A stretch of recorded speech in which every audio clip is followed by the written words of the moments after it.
Olá pessoal, estamos iniciando aqui a terceira parte da aula da termodinâmica, do capítulo 18 de termodinâmica, e essa aula será bem curta, mas será proveitosa para nós terminarmos esta parte aí de dilatação térmica.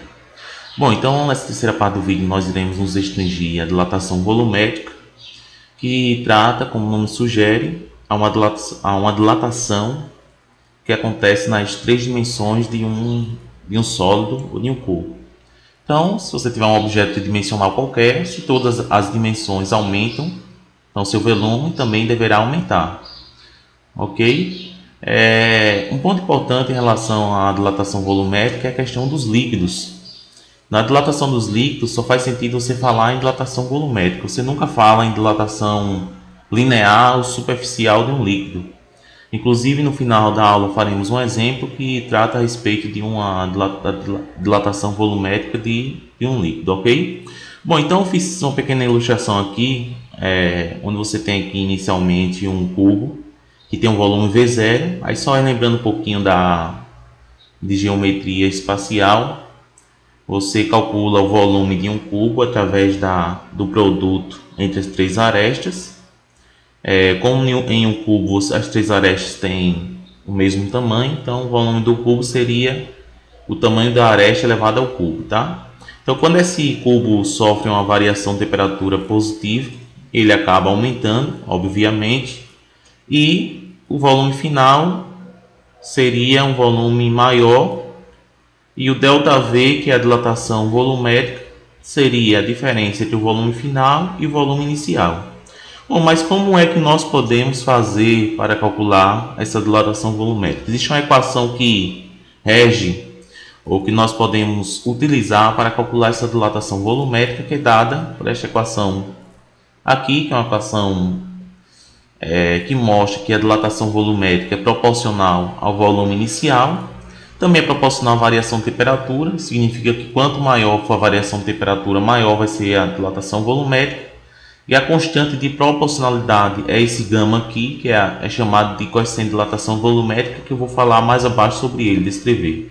Então, descrevendo cada um dos termos mais uma vez, primeiro ΔV é a dilatação volumétrica, V0 é o volume inicial, ΔT, só para a gente relembrar, é a variação de temperatura, T final menos T inicial, e γ é o coeficiente de dilatação volumétrica, cuja unidade é igual ao do coeficiente de dilatação linear, que é graus Celsius a menos 1.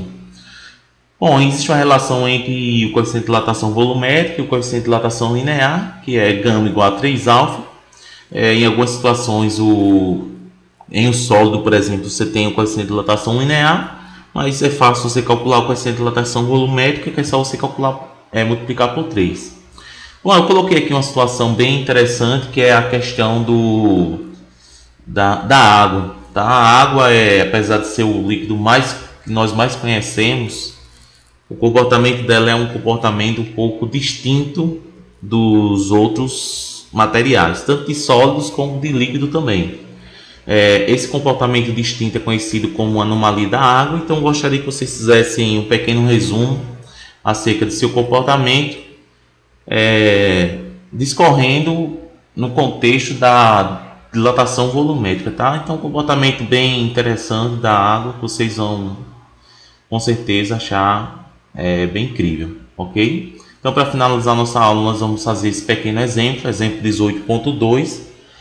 Aqui eu coloquei os dados da questão, o volume inicial, a variação de temperatura e o coeficiente de dilatação volumétrica do óleo diesel. Bom, mas para vocês se inteirar mais da questão, vou ler aqui rapidamente para vocês, que diz o seguinte: em dia quente em Las Vegas, o caminhão-tanque foi carregado com 37 mil litros de óleo diesel. Então está aqui o volume inicial, 37 mil litros. Então ele encontrou o tempo frio ao chegar em Payson, em Utah, onde a temperatura estava 23 Kelvin abaixo da temperatura de Las Vegas, e onde ele entregou a carga. Então, como a temperatura estava abaixo da temperatura em que ele estava lá em Las Vegas, então o ΔT terá um valor negativo, será menos 23 Kelvin. Bom, o problema na questão é saber quantos litros foram descarregados lá em Utah, ok? Então, o coeficiente de dilatação volumétrica é dado na questão. O seu valor é 9,5 vezes 10 a menos 4 graus Celsius a menos 1. E nós podemos calcular a dilatação volumétrica da seguinte forma: usa a equação que nós conhecemos, que nós vimos no slide anterior, substitui os valores que nós temos, os dados da questão, e fazendo um cálculo simples, matemático, você chega à conclusão de que ΔV é aproximadamente esse valor aqui, menos 808 litros. Bom, e para finalizar, você calcula o V final, que é o que ele quer, né? O que eu quero saber é o volume final. Então, o volume final é simplesmente a soma entre o volume inicial e a dilatação volumétrica. Então, quando nós fazemos essa soma, a quantidade de litros final que ele entrega é 36.190 litros, ou seja, 808 litros a menos do que ele tinha inicialmente.